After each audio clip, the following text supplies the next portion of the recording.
Hello everyone. Welcome to Talkies Connect. In today's video, we are going to learn about simple future tense, which is also called future indefinite tense.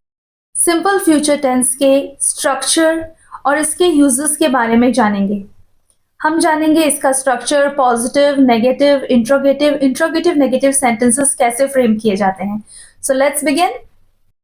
So let us first understand the structure of it. Subject plus will plus verb first form plus object. Now what is this first form of verb? This is the base form, the main verb. There are three forms of verbs. For example, go, went, gone. Go का मतलब होता है जाना, went इसका past form है, gone इसका third form है. तो हमें go use करना है जो main verb होता है. शॉर्ट फॉर्म में इसका जो स्ट्रक्चर होगा हम ऐसे लर्न करेंगे. S plus will plus V1 plus O. Will helping verb हम यहाँ पे यूज करेंगे फॉर सिंपल फ्यूचर टेंस. यही स्ट्रक्चर सभी फॉर्म्स के साथ जाएगा, चाहे वो सिंगुलर फॉर्म हो या प्लूरल फॉर्म हो, first person, second person, third person. तो ये और भी सिंपल है, हमें याद रखना. With all first, second, third form, singular, plural form, same structure will be used, whether it is pronoun I, we, you, they, he, she, it. What is the use of simple future tense? Simple future tense is used to talk about future events. Future की कोई भी बात करने के लिए हम इसका use करते हैं. वो काम भले ही हम 2 मिनट बात करने वाले हो या कभी भी फ्यूचर में. इसके लिए हेल्पिंग वर्ब विल यूज करना ही है as per the structure. Let us understand it better with examples. So the first example is, मुझे बोलना है आज मैं अपनी फ्रेंड के साथ पढ़ाई करूंगी. अब मैं करने वाली हूं ये काम, अभी तक मैंने किया नहीं है, ये फ्यूचर में होने वाला है कि आज मान लीजिए अभी सुबह है, तो आज दिन के किसी भी हिस्से में या तो दोपहर में या शाम को मैं अपनी फ्रेंड के साथ पढ़ाई करूंगी. So I will study with my friend today. I is the subject, will is the helping verb, study is the main verb, base form, first form of verb. इसके बाद में रिमेनिंग सेंटेंस आएगा. So I will study with my friend today. वो कल library जाएगी. अब कल का टाइम आने वाला है, टुमारो, और वो क्या काम करेगी? लाइब्रेरी जाएगी. So she will go to the library tomorrow. She is the subject, will helping verb, go main verb है हमारा, first form of verb, then remaining sentence. इसके लिए कॉन्ट्रैक्शन होगा. अगर हमें बोलना है I will study with my friend today, how we are going to use with contraction? I'll study with my friend today. I will का contraction होगा I के बाद apostrophe double L. इसका pronunciation होगा I'll. I'll study with my friend today. She will go to the library tomorrow. For this, the contraction will be she'll go to the library tomorrow. वो solution ढूंढ लेगा. He will find the solution. He subject, will helping verb, find हमारा first form of verb है, बाकी remaining sentence. Contraction, he'll find the solution. So the correct pronunciation is, हम यही example लेंगे और इसी sentence को हम सभी subjects के साथ use करके देखेंगे. So let's begin. मैं solution find out कर लूंगी. I'll find the solution. हम सॉल्यूशन फाइंड कर लेंगे. We'll find the solution. आप सॉल्यूशन फाइंड कर लोगे. You'll find the solution. वो सॉल्यूशन फाइंड कर लेंगे. They'll find the solution. वो सॉल्यूशन फाइंड कर लेगा. He'll find the solution. वो सॉल्यूशन फाइंड कर लेगी. She'll find the solution. So this is how we pronounce will with the pronoun I'll, we'll, you'll, they'll, he'll, she'll. It हम use करते हैं animals के लिए, थिंग्स के लिए, पशुओं के लिए या वस्तुओं के लिए। फॉर एग्जाम्पल उसके साथ अगर हम विल यूज कर रहे हैं, इट विल, सो इटिल, इटिल। विल और शैल को लेकर के कंफ्यूजन क्रिएट होता है कभी कभी। कई लोगों का ये डाउट होता है विल यूज करें या शैल यूज करें। तो जैसा हमने स्ट्रक्चर में देखा था कि स्ट्रक्चर प्लस विल या shall, first form of verb plus object, तो ये शैल किसके साथ यूज होगा और विल किसके साथ यूज होगा? पहले शैल यूज किया जाता था आई और वी के साथ, आई शैल, वी शैल, और बाकी के प्रोनाउंस के साथ विल यूज किया जाता था। You will, they will, he will, she will, it will, या अगर किसी का नाम है Ram will, Rohan will, my friends will. I और वी के साथ शैल को यूज करने का ट्रेंड अब ज्यादातर नहीं है। अगर हम कॉन्वर्सेशनल इंग्लिश की बात करें तो अगर आप सभी प्रोनाउंस के साथ विल यूज कर रहे हैं तो इट इज एब्सोल्युटली करेक्ट, उसमें कोई गलती नहीं है।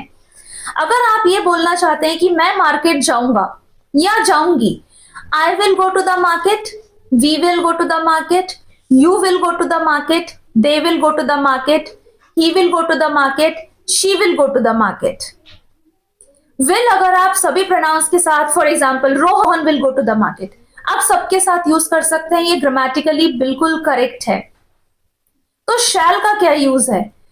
शैल अगर हम ना भी यूज करें, अगर आपको कंफ्यूजन हो रहा है कि अरे इस सिचुएशन में मुझे शैल यूज करना है या विल यूज करना है, तो बेटर है आप विल यूज करें। आई और वी के साथ शैल को यूज करने का ट्रेंड थोड़ा सा पुराना हो गया है, अब नॉर्मली लोग इसे यूज नहीं करते हैं। फिर भी आप चाहते हैं तो आपको फिर ये याद रखना होगा कि आई के साथ, वी के साथ हम शैल यूज करते हैं और ये थोड़ा सा फॉर्मल साउंड करता है, बस इतना ही उसका फर्क है।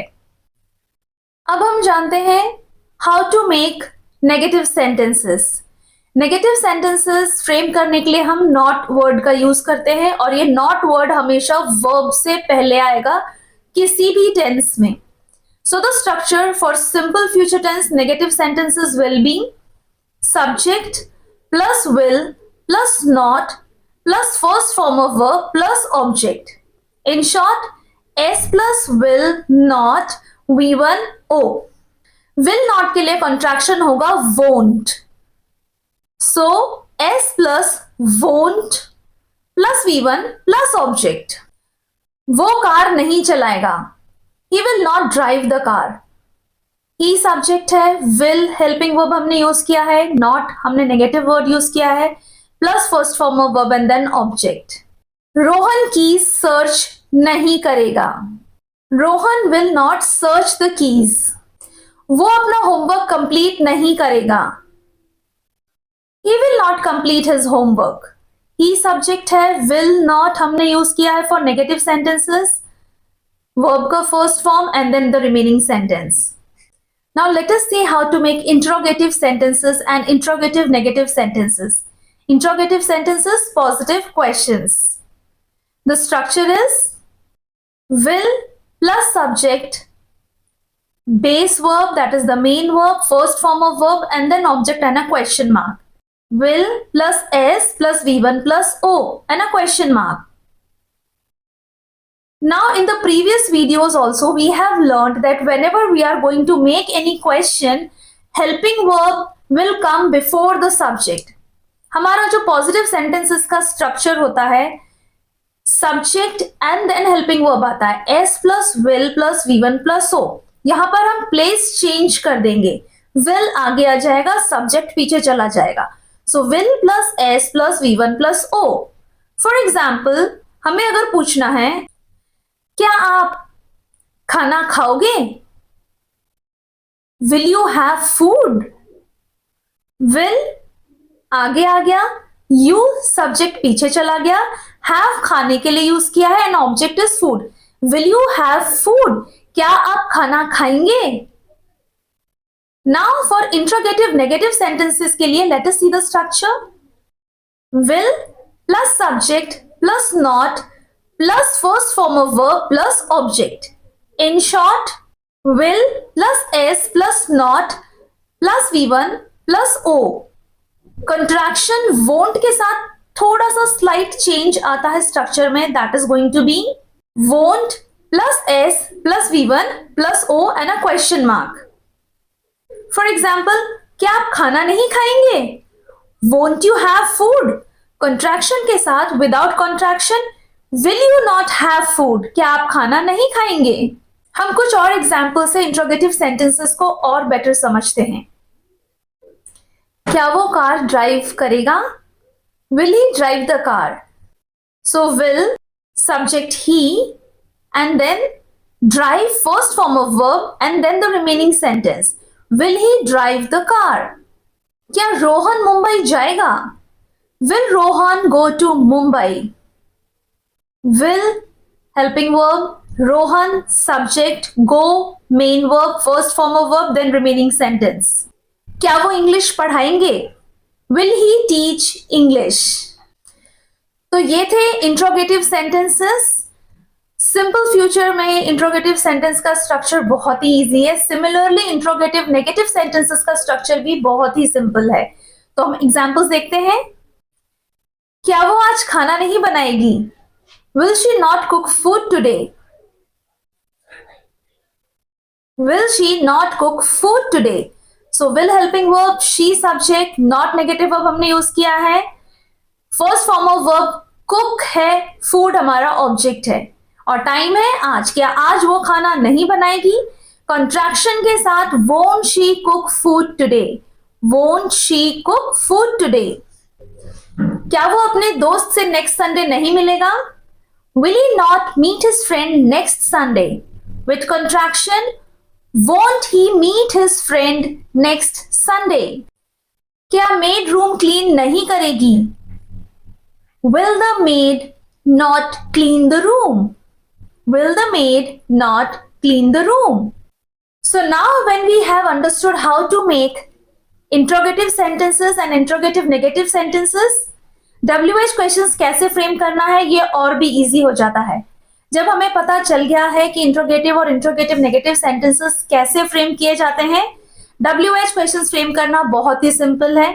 हमने सिंपल प्रेजेंट, सिंपल पास्ट में इसे पहले भी अच्छे से समझा है. So it is very simple. Will plus S plus v1 plus O, इसके आगे हम WH क्वेश्चन वर्ड को ऐड कर देंगे. और इंट्रोगेटिव नेगेटिव सेंटेंसेस में जो स्ट्रक्चर है, will plus S plus not plus v1 plus O, इसके आगे WH वर्ड. इसी नेगेटिव क्वेश्चन को कॉन्ट्रैक्शन के साथ अगर हमें फ्रेम करना है, won't plus S plus v1 plus O, और आगे question word. As we know, the questions that start with WH question word, what, when, why, how, where, who, whom, whose. अब हम कुछ एग्जाम्पल्स के थ्रू इसे समझते हैं. आज शाम को आप क्या करोगे? आज शाम को आप क्या करोगे? What will you do in the evening today? What question word हमने यूज किया है, बाकी सेंटेंस सेम है. Will helping verb, use subject, करने के लिए हमने do verb यूज किया है, फर्स्ट फॉर्म ऑफ वर्ब, बाकी रिमेनिंग सेंटेंस उसके बाद. What will you do in the evening today? Now a negative question. आज आप प्रोजेक्ट कंप्लीट क्यों नहीं करोगे? Why will you not complete the project today? With contraction, why won't you complete the project today? So these are the structures for positive, negative sentences, interrogative and interrogative negative sentences, and how to make WH questions. I hope आपके doubts clear हुए होंगे, especially will, shall को लेकर. Now let's revise all the sentences by taking one single sentence. So for the positive sentences, Reena आज class attend करेगी. Reena will attend the class today. मतलब वो करने वाली है, अभी वो टाइम आया नहीं है. मे बी हो सकता है मॉर्निंग 8 o'clock है और 10 बजे से उसका क्लास स्टार्ट होता है. तो हम ये बताने वाले हैं कि फ्यूचर इवेंट, मतलब 10 बजे से वो क्लास अटेंड करेगी. So Reena will attend the class today. Negative sentence बनाना है कि रीना क्लास अटेंड नहीं करेगी. So Reena will not attend the class today. क्या रीना आज क्लास अटेंड करेगी? Will Reena attend the class today? क्या रीना आज क्लास अटेंड नहीं करेगी? Will Reena not attend the class today? With contraction, won't Reena attend the class today? Now WH questions. Reena आज class क्यों attend करेगी? Why will Reena attend the class today? Reena आज class attend क्यों नहीं करेगी? Why will Reena not attend the class today? With contraction, why won't Reena attend the class today? That's all for today's lesson. I hope now the structure and the uses of simple future tense is very clear. If you found this video helpful, please remember to like, subscribe and share.